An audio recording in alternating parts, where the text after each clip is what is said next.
Welcome back. The pictures out of Texas are tough to watch at times. Some people have lost everything. As floodwaters in and around the Houston area continue to rise, thousands are displaced from their homes and in need of aid. And here are just a few organizations helping in the relief effort and how to get involved. There's Feeding Texas. They are helping a series of food banks in the area to get up to speed to meet the increased need after Harvey. You can donate to them, feedingtexas.org. The crowdsourcing website Global Giving is more than halfway to their $2 million goal for funding the efforts of first responders. The Texas Diaper Bank is sending relief kits to babies, young kids, the elderly, and disabled. They set an original goal of $20,000 for Hurricane Harvey, but after a massive boost on social media, they've brought in more than $1 million.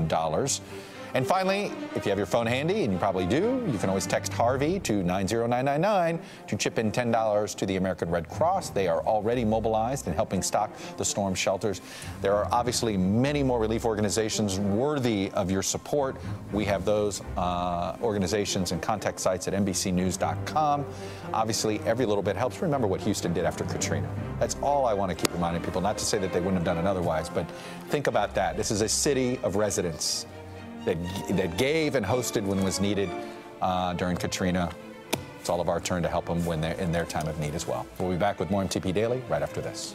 Hey there, I'm Chris Hayes from MSNBC. Thanks for watching MSNBC on YouTube. If you want to keep up to date with the videos we're putting out, you can click subscribe just below me or click over on this list to see lots of other great videos.